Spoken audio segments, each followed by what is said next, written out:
সেই নির্বাচনটা আগামী 2026 ফেব্রুয়ারি মাসে অনুষ্ঠিত হতে যাচ্ছে।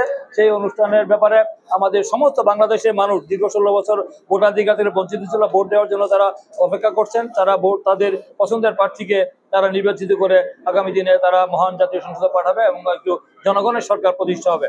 এবং আমরা দেখতে পাচ্ছি এই উপলক্ষে আমাদের যখন বাংলাদেশের মানুষ এই অন্তর্বর্তীকালীন সরকার উপদেষ্টারা এবং সমস্ত স্টেক হোল্ডার রাজনৈতিক দলগুলি যখন অভিনন্দন জানিয়েছে, তখন দুটি দল তারা মেনে নিতে পারে নাই।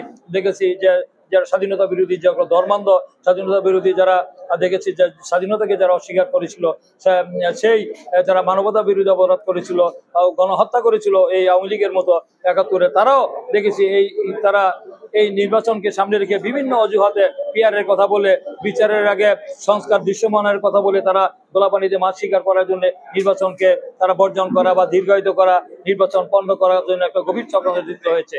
প্রধান নির্বাচন কমিশনার যে ঘোষণা দিয়েছেন যে সংবিধানের বাইরে গিয়ে এই পিআর পদ্ধতিতে নির্বাচন করার কোনো সুযোগ নাই, এই কথা বলেছেন। এবং বর্তমান যে এই অন্তর্বর্তীকালীন সরকারের যে প্রধান উপদেষ্টা ডক্টর মোহাম্মদ ইউনূস, তিনিও বলেছেন যে কিছুদিন সময়ের মধ্যে নির্বাচন হবে। সেই নির্বাচন 2-1টি দল তাদের মনোভূত হলো না বলে তারা নির্বাচনে যাবেন না। তারা যেটা জনগণ যেটা চায় না, অযৌক্তিক দাবি তুলে নন ইস্যু করে তারা গোলাপানিতে মাছ শিকার করে, যারা জনবিচ্ছিন্ন, জনগণের কাছে ভোট চাইতে ভয় পায়, তারা যারা নির্বাচনে গেলে তারা জামানত থাকবে না, তারা কাঙ্ক্ষিত আসন পাবে না, একটা আসনও পাবে না, তারাই এই ইস্যুকে নিয়ে তারা মানে নির্বাচনকে দীর্ঘায়িত করছে। যারা নির্বাচনের পরে তারা তো জানে যে বাংলাদেশ জাতীয়তাবাদী দল, যে কোনো দল যদি রাষ্ট্রীয় ক্ষমতায় আসে তাহলে হয়তো তাদের রাজনীতি থাকবে না। এটা মনে করে তারা যতদিন পর্যন্ত এই অন্তর্বর্তীকালীন সরকারের দীর্ঘায়িত করে রাখা যায়, এটাই তাদের মনে করে যে এটা তাদের লাভ। তাই তারা বিভিন্নভাবে বিভিন্ন অজুহাতে অযৌক্তিক দাবি নিয়ে, যেটা আপনারা দেখেছেন আমাদের যে সংবিধান সংস্কার কমিটির যে প্রধান ডক্টর বদিউল আলম মজুমদার, তিনিও তো বলছে যে পিআর হলো ভয়ঙ্কর।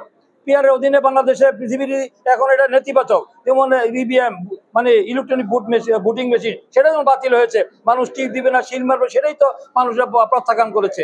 তার এটা তো কোনোদিন মানুষ 1% মানুষও এটা জানে না যে জনগণের পছন্দের প্রার্থীকে ভোট দিবে। সেখানে মার্কা দল রয়েছে ঠিক আছে, কিন্তু মার্কা দিয়ে তারপরে তারা এই দল দিয়ে ভোট দিবে, কিন্তু ব্যক্তিকে তারা চিনবে, যে ব্যক্তি আগামী দিনে জনগণের পাশে দাঁড়াবে, জনগণের কল্যাণে মঙ্গলে দীর্ঘদিন কাজ করছে, তারা আসতে পারবে না। তখন সেখানে আরো স্বৈরাচারী হবে, আরো ফ্যাসিস্ট হবে। আমি মনে করি তখন মনোনয়ন বাণিজ্য, তখন হবে আমাদের এমপি বাণিজ্য, আরো বড় অঙ্কের আরো অনিয়ম হবে, বাংলাদেশের ঝুলন্ত পার্লামেন্ট হবে, অনেক সমস্যা তৈরি হবে, জনগণ ভোট দিতে যাবে না। মানুষ একজন ব্যক্তিকে মানুষের প্রতি যে আস্থা বিশ্বাসের প্রতি ভোট দেয় এবং মার্কারা দিবে, কিন্তু শুধু খালি মার্কা এবং দল কি না, ব্যক্তিও অনেক বড় ফ্যাক্টর। সেটা কিন্তু পিআর পদ্ধতিতে আমাদের ঝুলন্ত পার্লামেন্ট হতে পারে, ঝুলন্ত সরকার হতে পারে, এটা অনেক মানে সংকট হতে পারে। এটা জনগণ, এটা 1% জনগণ বুঝে না পিআর কি। সেই পিআরটাকে নিয়ে তারা যে এই একটা অস্থিতিশীল পরিস্থিতি তৈরি করছে, এটার জন্য কিন্তু যদি কোনো কারণে ফেসিবাদ আবার তাদের যেটা আমরা দেখতে পেয়েছি বিভিন্ন সময় তারা যেভাবে মিছিল টিছিল করার বিভিন্ন তারা করছে, এইসব অনৈক্য বিভেদ যদি বিভাজন তৈরি হয় এই নির্বাচন নিয়ে, তাহলে তারা সেই সুযোগটা পাবে।